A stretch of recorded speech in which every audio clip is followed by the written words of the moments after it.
देखिए, माननीय प्रधानमंत्री जी ने अगर हमसे कुछ कहा है तो उसको हमें मानना है और मानना चाहिए।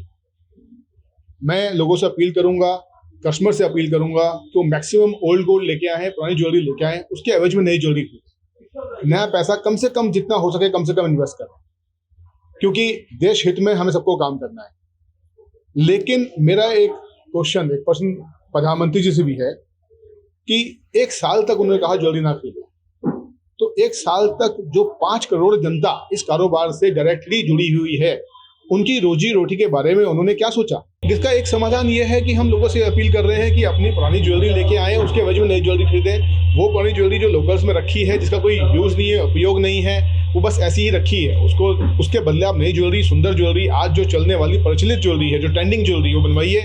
इससे देश का भी हित होगा और आपका काम भी बनता रहेगा। और जो ज्वेलरी ट्रेड से जुड़े हुए हमारे स्टाफ हैं या हमारे कारीगर हैं, क्राफ्ट्समैनशिप है, उनकी रोजी रोटी का भी ख्याल रखा जाएगा। निश्चित रूप से बेरोजगारी होगी, उनके जो कुछ लोगों के जॉब जाएंगे। जहाँ तक गोल्ड इंपोर्ट की बात है, हम उसका पूरा समर्थन करते हैं, अभी भी कर रहे हैं, क्योंकि ये देश हित में है। लेकिन कारीगरों और एम्प्लॉयज़ का उनका हित भी देखा जाना चाहिए। कैसे देखा जा सकता है, क्या किया जा सकता है, गवर्नमेंट को कुछ गाइडलाइंस इसके लिए देनी चाहिए। जो जिनने इन्वेस्टमेंट है करने वाला है, वो तो हमारे यहाँ से गायब हो जाएगा, क्योंकि मोदी जी ने जो कहा है कि कम होएगा तो हमारे व्यापार पे फर्क पड़ेगा ही। वो सोचेगा सोना कम आ रहा है तो मैं जब ही ले लूंगा। जिनका बजट है 5 लाख का, उसका वजन कम हो जाएगा, पर लेगा तो ही।